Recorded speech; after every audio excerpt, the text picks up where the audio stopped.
Vamos à palavra de Deus. Irmãos, antes de iniciar a pregação, eu queria que os irmãos fizessem um compromisso de estar aqui. Algumas pessoas usam de artimanhas. Não sei se é artimanha, não posso nem dizer isso, que Deus me perdoe. Mas usam de programas para segurar as pessoas na igreja. Aqui nós temos toda a liberdade de cultuarmos ao Senhor quando quisermos e quando queremos. No entanto, eu gostaria de pedir aos irmãos um esforço para estar aqui aos domingos, porque há alguns anos atrás, talvez uns 2 ou 3 anos atrás, eu dei um estudo aqui sobre as 7 cartas da Ásia Menor, as igrejas do Apocalipse, e na quarta-feira. E agora eu estou dando esse estudo no domingo, porque eu achei de suma importância para a igreja aos domingos ter esse estudo. É um estudo um pouco pesado, é um estudo um pouco duro, mas eu não venho trazer nada aqui sem a direção do Espírito de Deus.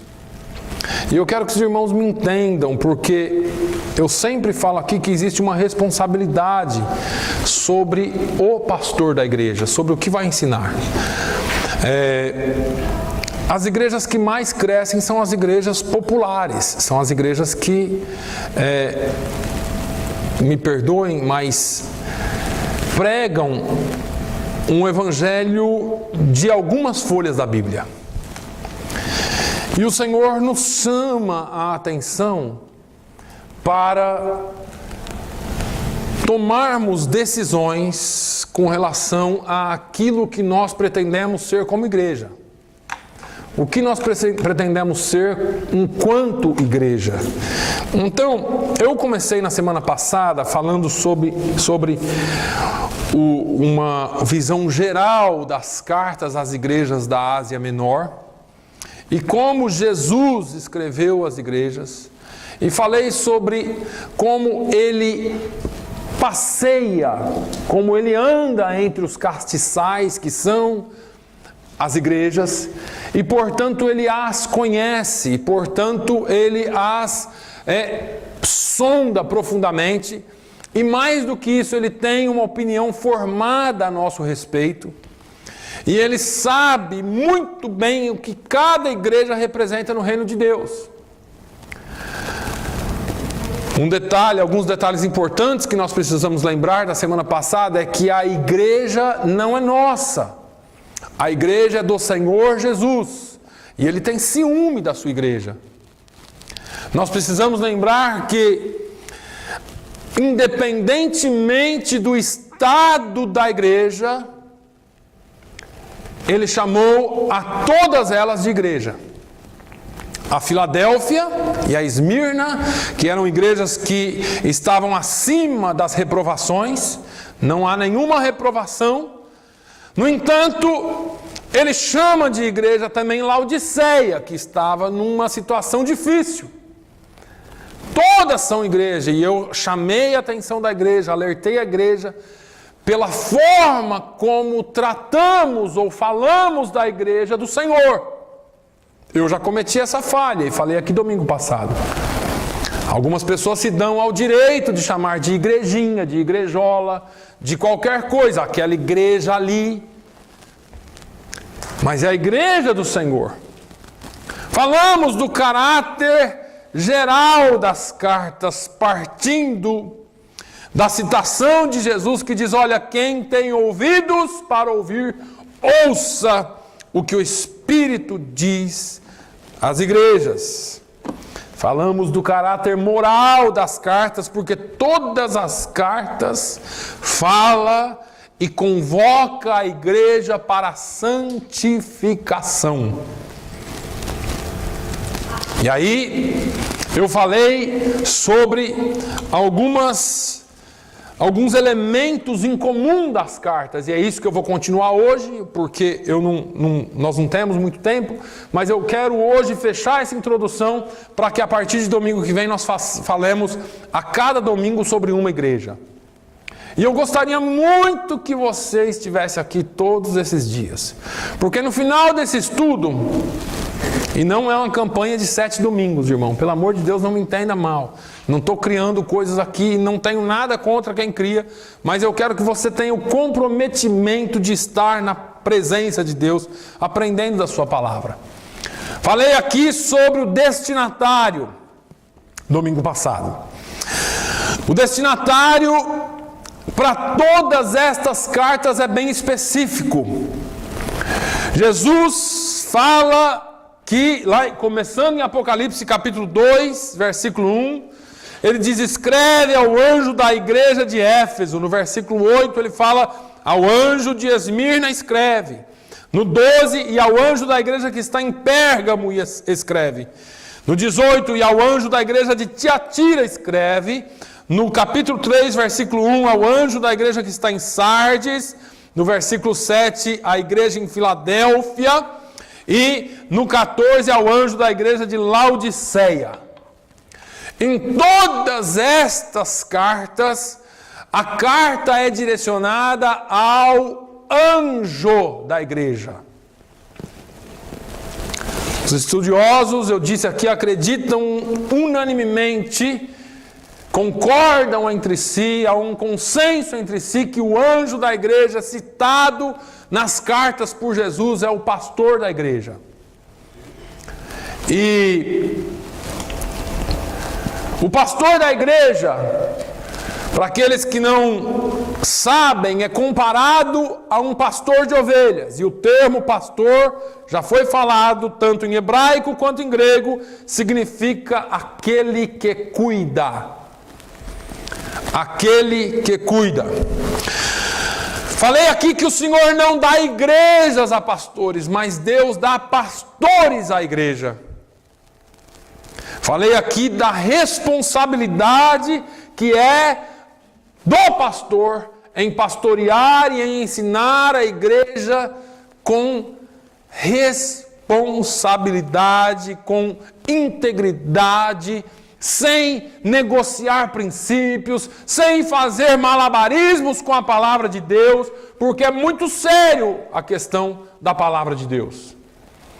Pastores que não entendem o ministério, pessoas que não entendem o ministério e começam a mesclar as coisas, começam a misturar pequeninas coisas como se isso não fosse afetar a fé cristã. E nós temos vivido um caos na pregação da palavra de Deus. Vai na internet e busca lá as barbaridades que tem dentro das pregações. E alguém diz assim: não, mas isso é só um atrativo, não tem problema, é só uma coisinha aqui, é só uma coisinha ali, não tem problema nenhum. Hoje cedo o pastor deu um exemplo aqui muito legal, muito bom. Os filhos chegaram no pai e falaram: pai, a gente quer assistir esse filme. O pai falou: não, esse filme não. Por quê? Porque esse filme tem muita coisinha aí que não condiz. Não, mas eles é só um pouquinho de violência. Eles só falam de sexo, na verdade não tem nenhuma cena de sexo. Eles só falam alguma coisinha errada, mas na verdade não tem nada. E o pai falou: não vai não. E eles ficaram muito bravos com o pai. Mas à noite, na hora do jantar, acabou o jantar, o pai falou assim: eu fiz um bolo para vocês, de sobremesa. É uma delícia. Eu só coloquei um pouquinho de cocô de cachorro na massa, mas é só um pouquinho, você não vai nem sentir. Não tem problema, nós vamos mexer, já mexi, misturou tudo. Vocês não vão nem sentir o gosto, já assou, já matou tudo quanto é. Mas só tem um pouquinho, pergunte se alguém comeu do bolo. E assim está. As pessoas não tem problema quando se trata de algo espiritual, mas no físico querem um negócio puro. A palavra de Deus, irmãos, tem sido achincalhada, se eu posso dizer assim. Eu um dia desse estou assistindo uma pregação ali que na hora eu parei e falei: não, para. Porque as pessoas têm criado coisas e a palavra de Deus, principalmente no livro de Apocalipse, Jesus fala: olha, se alguém acrescentar um tio ou se alguém tirar um tio dessa palavra. Irmãos, isso é muito sério. Isso é muito sério. Esse negócio de acrescentar, de tirar, de incrementar. A palavra de Deus não precisa de incrementos nenhum. A palavra de Deus não precisa de nenhum tipo de enfeite, porque ela em si é poderosa para transformar.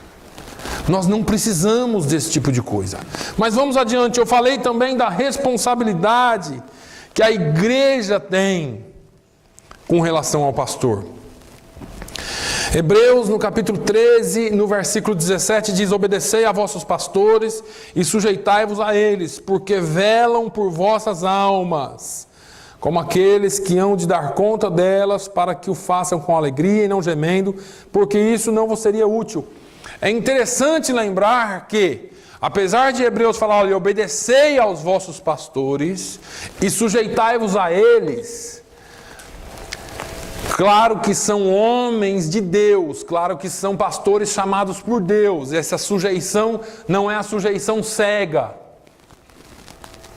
não é a obediência cega. A palavra de Deus mostra que em uma determinada igreja os crentes ouviam a palavra e depois eles iam para casa, abriam o livro e iam conferir, ver se estava falando certo mesmo. Não é uma obediência cega, não é uma obediência que você pega uma palavra que foi transformada de acordo com a vontade daquele pregador e obedece cegamente, mas a Bíblia fala para obedecer a pastores e sujeitai-vos a eles, porque os pastores têm a responsabilidade de velar por vós. E hão de dar conta das vossas almas. É uma responsabilidade muito grande. A igreja precisa reconhecer que sobre os pastores chamados, sobre os pastores vocacionados por Deus, existe uma autoridade divina. Irmãos, e não me tenham mal, por favor. Eu fui muito claro aqui no domingo passado, dizendo que é sobre o pastor, não é sobre a minha pessoa. Hoje eu estou aqui, mas quem vai ser o próximo pastor merece o mesmo respeito, merece o mesmo reconhecimento, porque não é o fulano de tal, é o pastor chamado por Deus. E nós temos que ter muito cuidado. Aí você diz assim: ah, pastor, eu nem acredito que aquilo ali foi chamado. Não tem problema, então é melhor você sair e ir para um lugar onde você acha que o pastor foi chamado, do que você ficar trombando, porque quem vai dar conta diante de Deus é ele. E se ele não for chamado, o negócio vai ser pior para ele. Você precisa entender que há essa responsabilidade sobre a vida do pastor. E aí as pessoas se enganam. Agora, vamos lá. Além do destinatário das cartas que eu já havia falado, então a gente chega até aqui hoje e vamos daqui em diante. Todas as cartas, após o anúncio do destinatário, após o anúncio do destinatário para onde está indo a carta, vem a identificação do senhorio de Cristo. Se você quiser manter a sua Bíblia aberta em Apocalipse 2, então Cristo se apresenta em cada uma das cartas.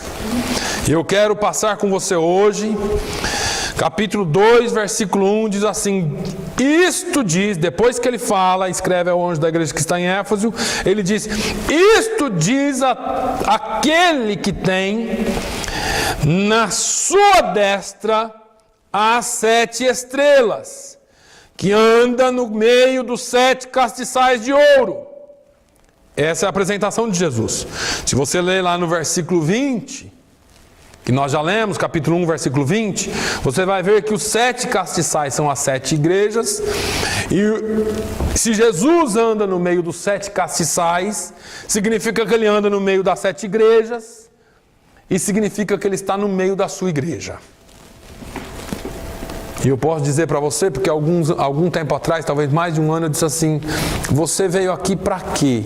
Você crê que Jesus está aqui? Então deixa eu afirmar para você, Jesus está aqui. E Ele conhece essa igreja profundamente.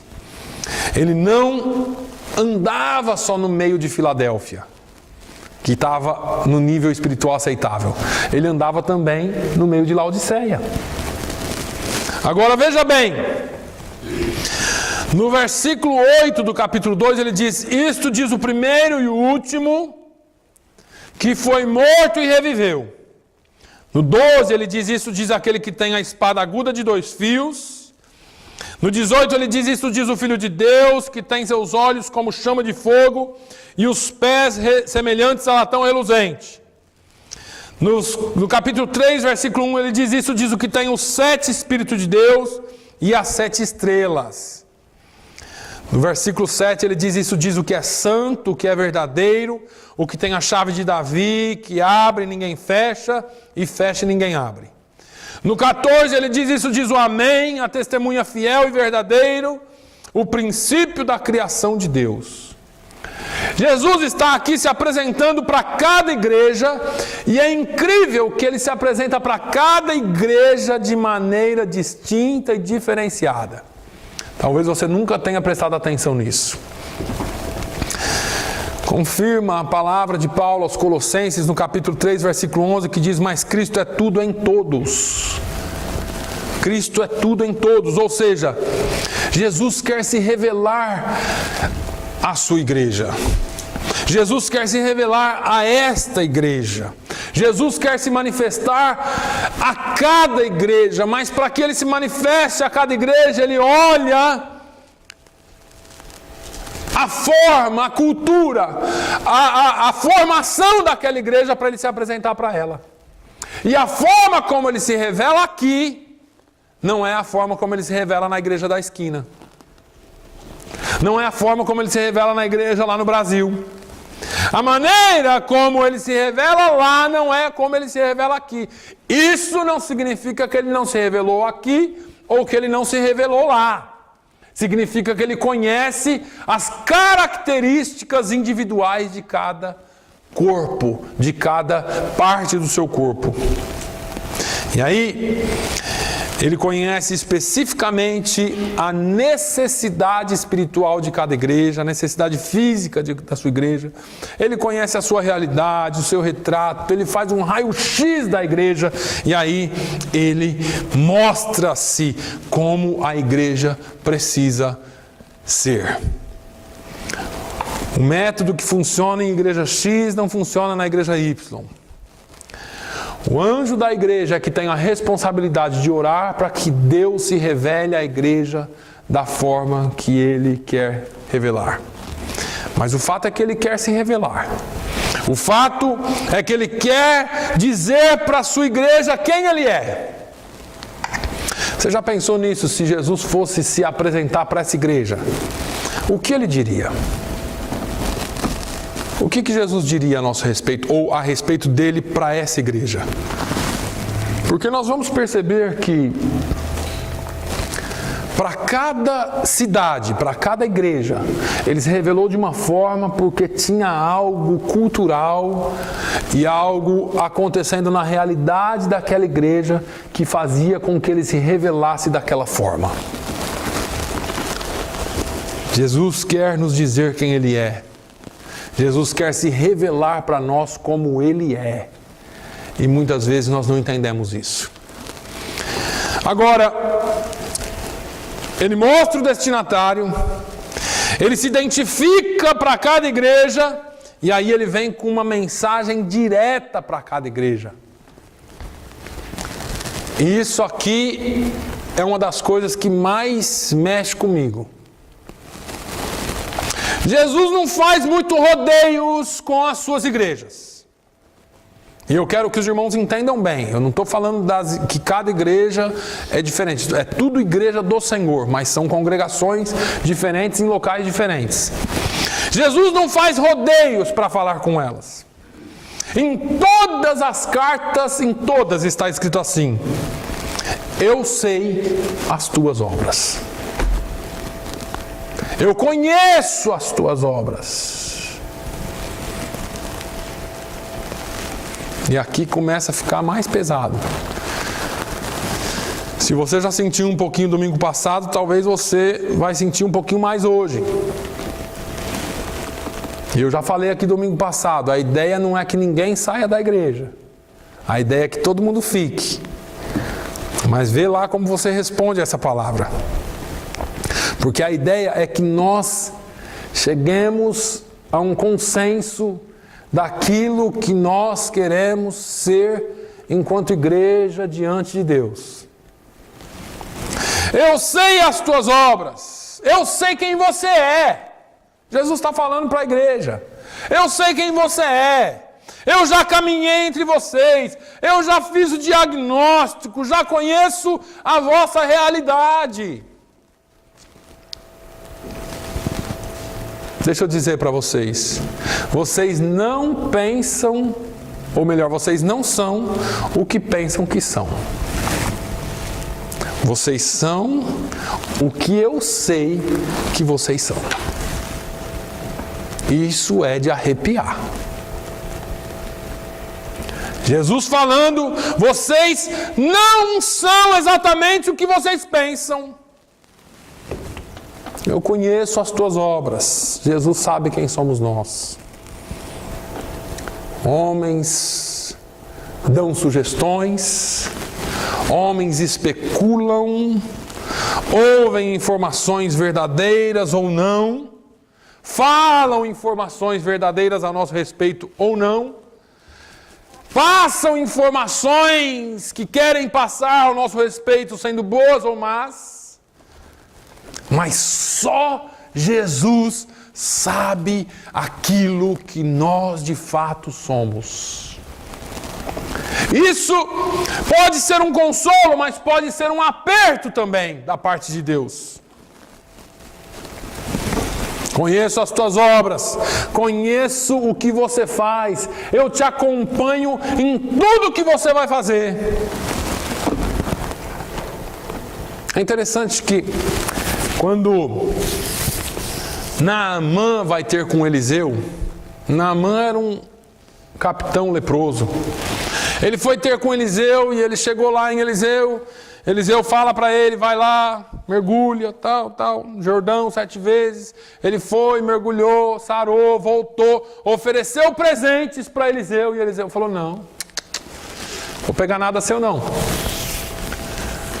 E ele saiu com a sua comitiva, com o seu exército, com o seu pelotão lá. E está indo embora. O moço de Eliseu, a Bíblia diz que o moço de Eliseu olhou para lá, olhou para cá, Eliseu entrou, se ocupou, e o moço de Eliseu, saiu correndo atrás do Naamã. E corre, alguém olha lá assim e fala assim, ô meu senhor, tem alguém vindo correndo aí atrás. Para aí. Olha, aquele rapaz é o ajudante do profeta. Para aí. E o moço de Eliseu chegou. Ai, meu senhor. Nossa, quase que eu não alcanço o senhor. O que foi?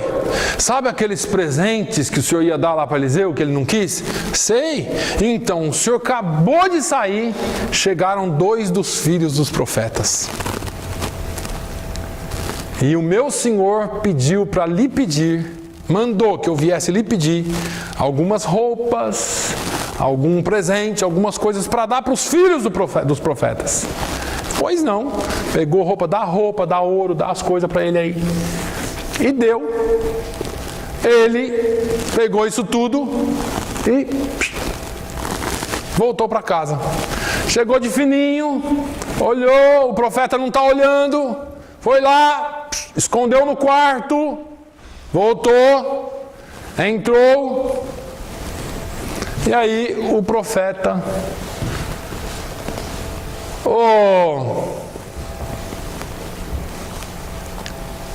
Geazi, profeta, pois não, tá fazendo o quê? Estou ocupado aqui, não tá vendo não? Eu estou ilustrando para você, né? Estou ocupado, meu senhor. Ocupado fazendo o quê? Estou aqui nos afazeres de casa. O profeta falou, vem aqui. Ele foi, sim, ó Senhor. Porventura, o meu espírito não foi contigo quando fostes pedir os presentes ao Ciro?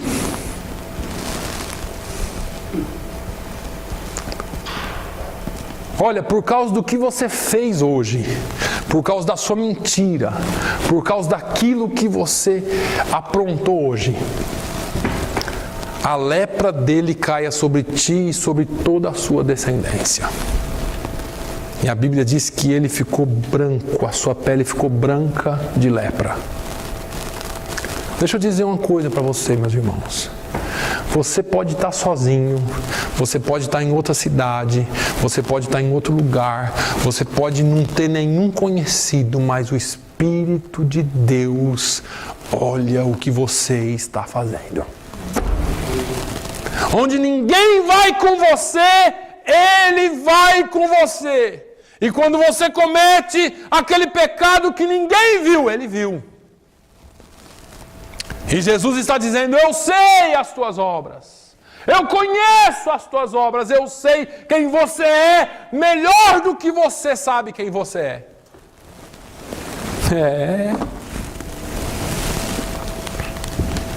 Aí alguém olha para mim e diz assim, quem foi que falou da minha vida para você, pastor? E deixa eu te dizer uma coisa, quando você ia lá sozinho, o Espírito Santo estava lá. O Espírito Santo é o Espírito de Deus que ainda revela através da sua palavra. Pode pensar, pode falar incrédulo daquele que não acredita que o Espírito Santo ainda revela. Porque Ele é o mesmo Deus ontem, hoje e eternamente. Não foi o seu amigo que dedurou. Não foi a sua amiga que dedurou, foi o Espírito de Deus que falou com você. Ele acompanhou você, Ele te viu. Conheço as tuas obras, diz o Senhor. Tem misericórdia de nós, né? É um estudo bíblico meio duro. Um outro elemento comum nessas cartas, irmãos, é a advertência. Irmãos, entenda uma coisa. A palavra de Deus diz que o pai corrige o filho que ama.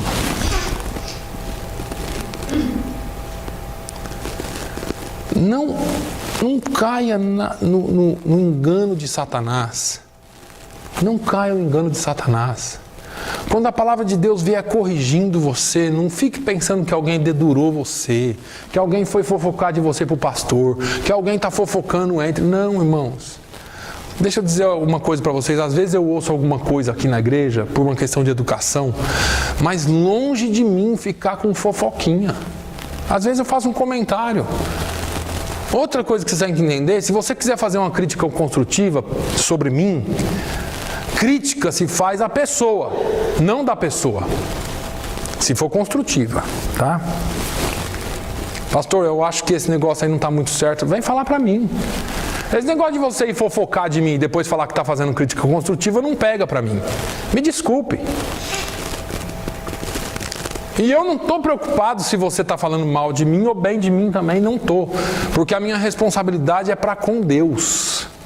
A minha responsabilidade é de dar conta da sua alma, velar e dar conta da sua alma diante de Deus. Se você gosta ou não gosta da palavra, não é um problema exatamente meu, porque eu aqui não estou para agradar vocês, me desculpem.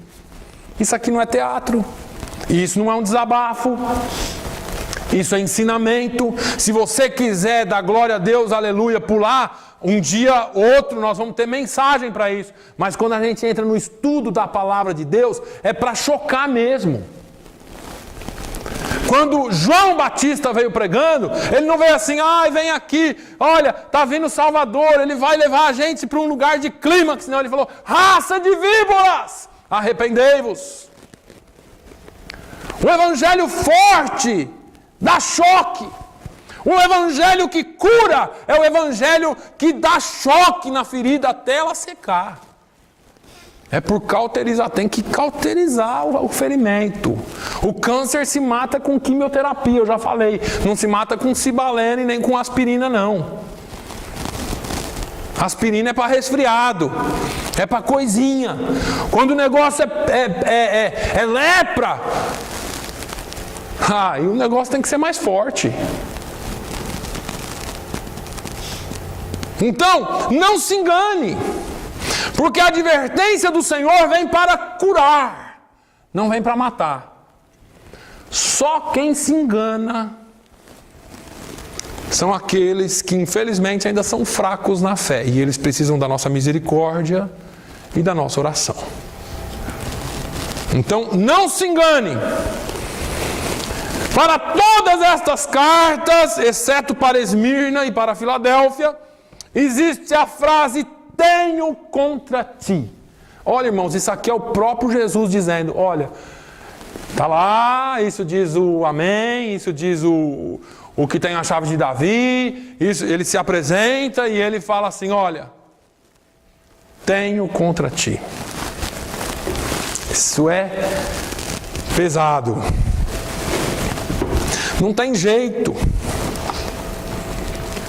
Não tem jeito, principalmente nos dias de hoje, de você servir a Jesus com o evangelho das firulas que estão sendo pregadas por aí. Me perdoem. Não tem jeito, vai doer um pouquinho. Mas a gente vai ter que descobrir o que é que o Senhor Jesus quer de nós como igreja e como crentes. O que é? Vai a pergunta boa para nós. O que é que há em nós, como igreja e até individualmente, que não glorifica o nome do Senhor Jesus? E aí pense você, só você.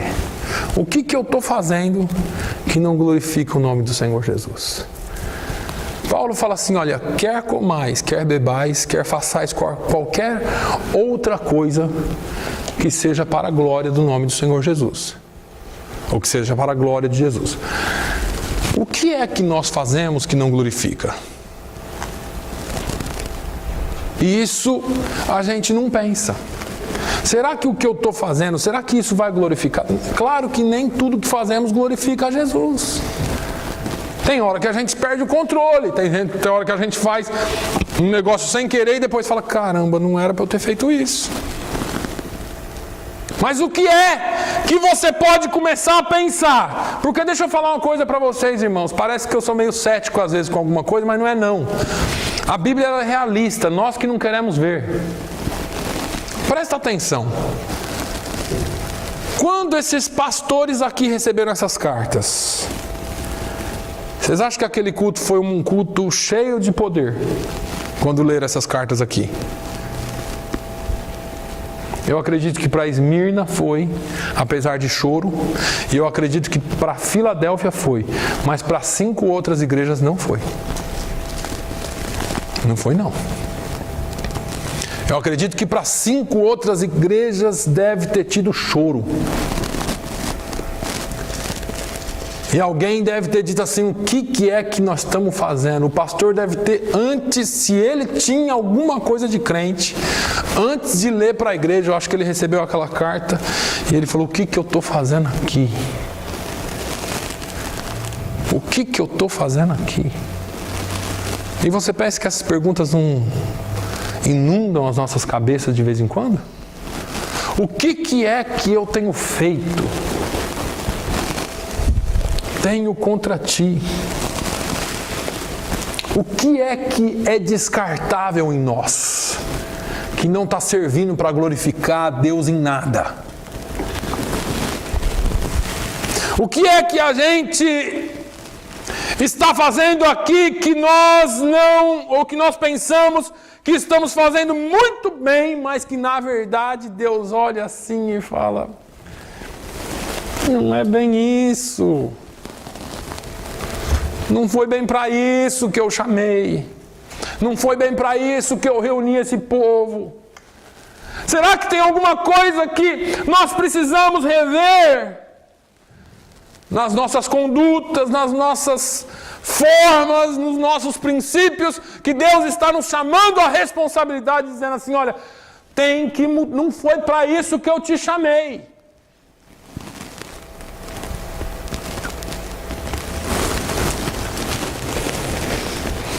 Eu não gosto nem de falar de igreja em si, de vir à igreja, porque isso parece meio pesado.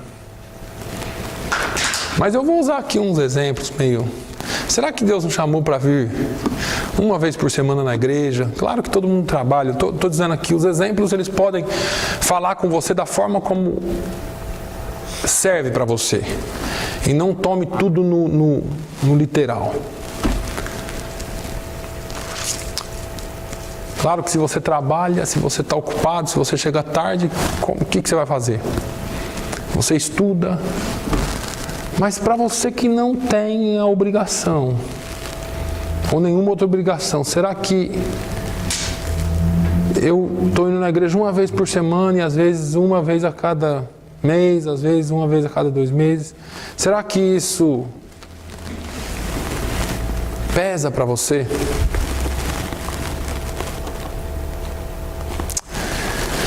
O que é que o Senhor quer cobrar de mudança na igreja? E isso tem sido muito pesado para mim, irmãos, porque primeiro Ele cobra de mim. E essa conversa que eu estou tendo com vocês aqui aos domingos, porque na quarta-feira é meio difícil, porque quase todo mundo trabalha até muito tarde e não dá para vir, então eu preferi falar no domingo, que por mais impactante que seja, mas nós estamos num culto em casa.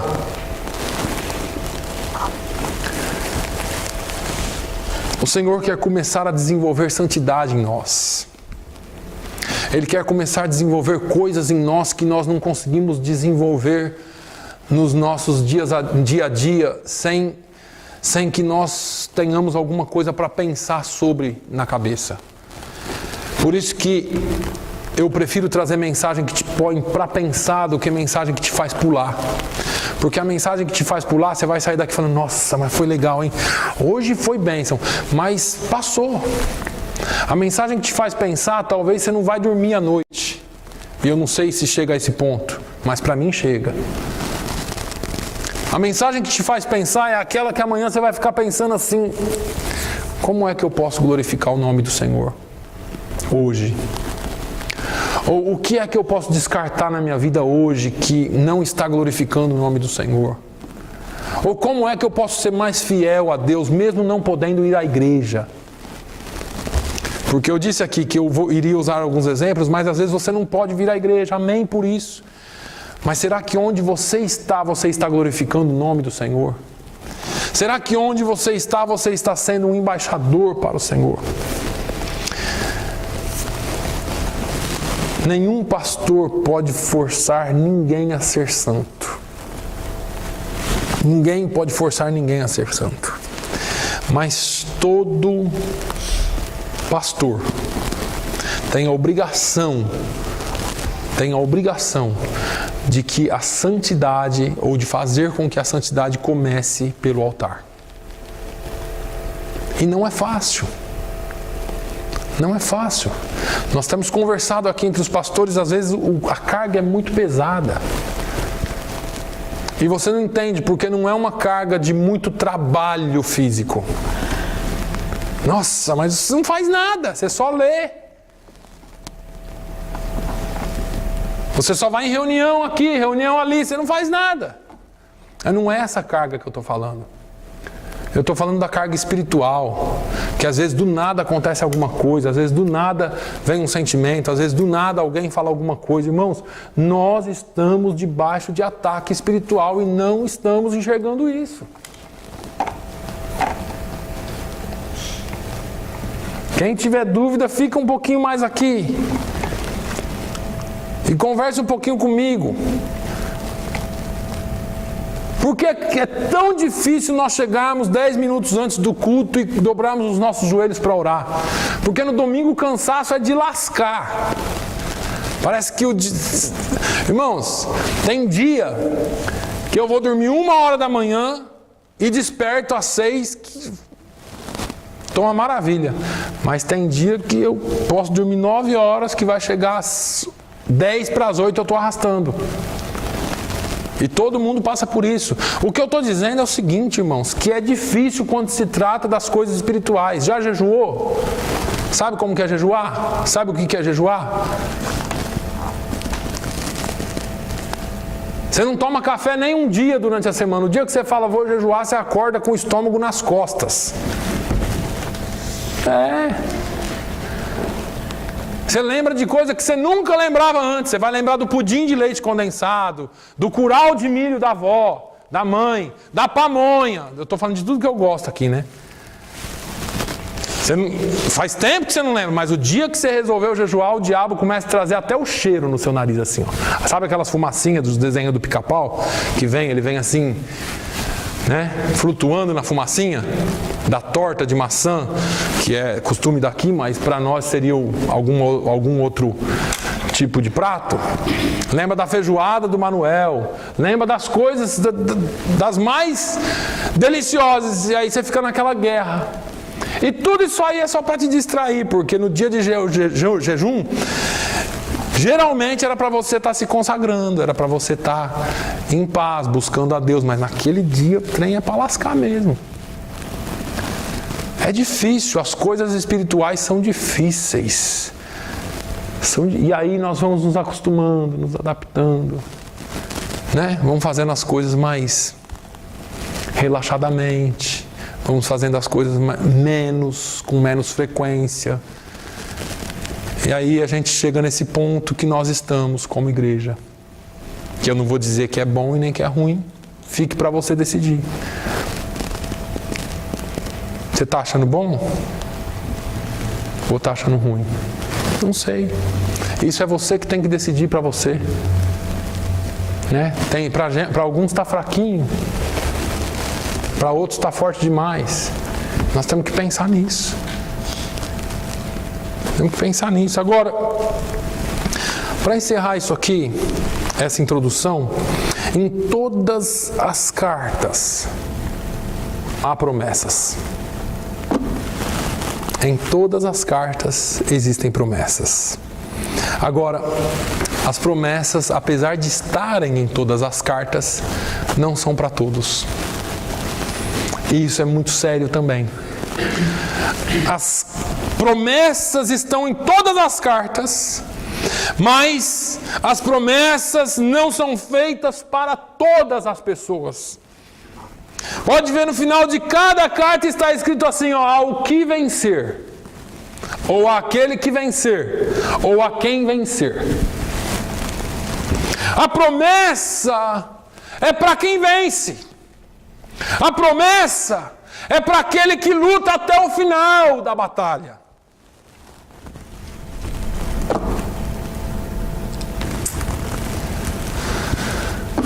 A promessa não é para aquele que vive a vida desleixado, acreditando no evangelho da graça que tem sido pregado, que cobre tudo e que não tem problema, e que você pode pecar à vontade, que está tudo certo. A graça foi nos dada para nos salvar e para nos dar poder para vencer o pecado.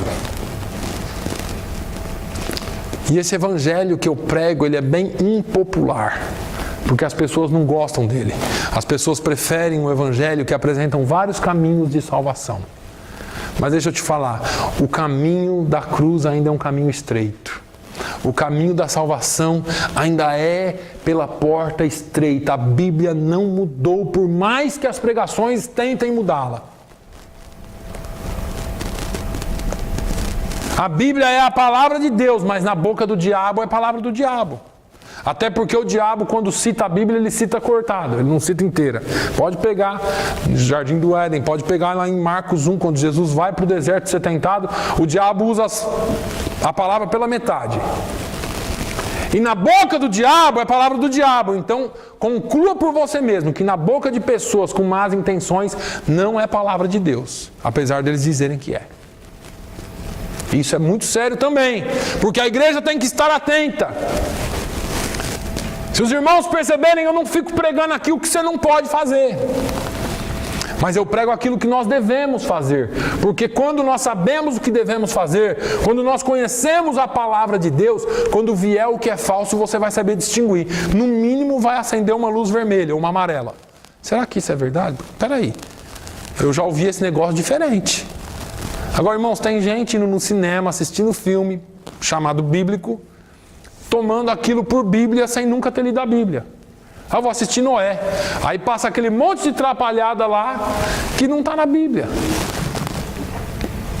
Aí vai assistir A Cabana, que lançaram aí um livro de 10 anos atrás, lançaram o filme agora, mostrando tudo que não é, com uma mensagem bonita de fundo, mas com um monte de heresia incutido no filme.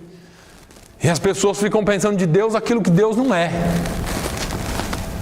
Cuidado com o cocô de cachorro no seu bolo, porque você pode estar comendo cocô de cachorro sem saber. Cuidado. Cuidado com as pregações que massageiam o ego, porque a pregação de Jesus é negue-se a si mesmo. O seu ego tem que ser colocado em terra. Essa pregação o povo não gosta de ouvir. Gosta de ouvir que Deus tem o melhor da terra para você. Gosta de ouvir que a vitória é sua, que isso é seu, que isso...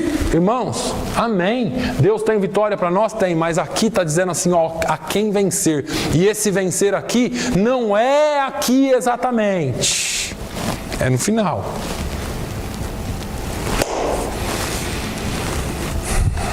Se você quiser ficar de pé, se você quiser ficar sentado, se você quiser curvar a sua cabeça, eu quero orar com você agora e pedir para Deus que trabalhe em nós como igreja.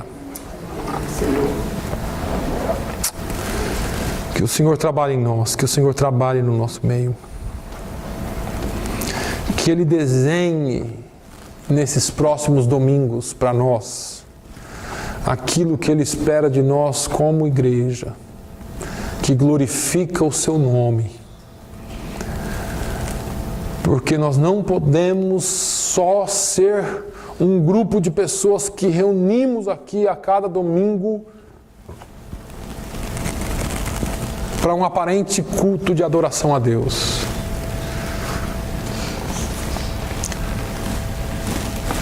Meu Deus, nós te louvamos. Senhor, eu sei que além deste povo que aqui está reunido, existe uma multidão que através da internet, que através de algum programa de televisão, vai assistir essa mensagem. Meu Deus, molde em nós o perfil de igreja que o Senhor quer para si aqui nos Estados Unidos. Molde em nós o perfil de igreja que o Senhor quer para nós aqui, especificamente na cidade onde nos encontramos. O Senhor não precisou de muitos homens para transtornar o mundo, o Senhor precisou de 12. E eles transtornaram o mundo. E eles fizeram coisas grandes em Teu nome. Mas eles também foram martirizados, eles também foram perseguidos, eles também foram mortos. Mas a Tua palavra diz que o mundo não era digno deles. Oh, meu Deus, o Senhor sabe o peso que há no meu coração e a responsabilidade que recai sobre mim, porque o Senhor a colocou sobre mim. Individualmente, como pastor, eu quero ser achado digno diante de Ti, Senhor. Eu oro pelo Teu rebanho, Jesus. Eu oro pelo Teu rebanho. Que cada um de nós, ó Deus, possamos ter em nós, dentro de nós, a consciência,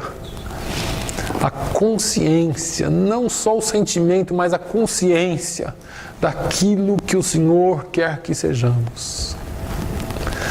Oh, meu Deus, que a partir do domingo que vem, essa palavra venha com poder para essa igreja.